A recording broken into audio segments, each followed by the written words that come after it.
இது எல்லாத்துக்கும் பதில் சொல்லுன்னு சொன்னா எனக்கு தெரியாது. இது எல்லாம் யாரை கேட்கணும்? ஆதவ கேட்கணும். ஆதவ மாட்டி விட்டார். இந்த கும்பலை எப்படின்னா தான் தப்பு பண்ணிட்டா தான் சொல்லாது, ஆமாங்கன்னு ஒத்துக்காது, அடுத்தவனை பழி போட்டுரும். உதாரணத்துக்கு மதியழகன் மாவட்ட செயலாளர், எல்லா குற்றத்துக்கும் அவர் தான் காரணம்னு இவர் வந்து நம்ம புஷி ஆனந்த் போய் கோர்ட்ல கேள்வி கேட்டாரா? ஐயா ஜாமீன் கொடுங்க ஐயா எங்களுக்கு, நான் இது விபத்துங்கயா. வெளியே பூரா என்ன பேசினாங்க? சதின்னு பேசினாங்க. இந்த மாதிரி நம்ம ஒரு ஊடகங்கள்ல மைக் நீட்டுற எல்லார்ட்டையும் சதின்னு பேசிவிட்டு திமுக அரசு செந்தில் பாலாஜி தான் காரணம் பேசிட்டு, ஆனா கோர்ட்ல போயிட்டு ஐயா விபத்துங்க ஐயான்னு கையை கட்டிக்கிட்டு ஐயா சாமி எசமா எங்களுக்கு ஜாமீன் கொடுங்க கேட்டாங்களா?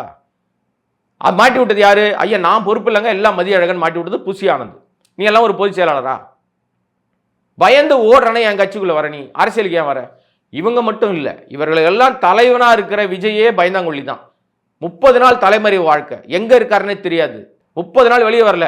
சிபிஐ என்கொயரி எடுத்த உடனே அவர் போட்டார், நீதி வெல்லும் போட்டாரா?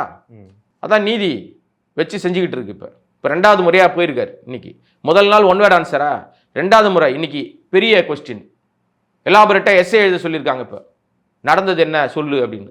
அதுக்கு உலகமாக உருட்டு ஒன்று உருட்டியிருக்காரு. அப்படித்தான் வருது இப்போ தகவல். சாயங்காலம் கூட நிறைய தகவல் தெரிஞ்சிடும்.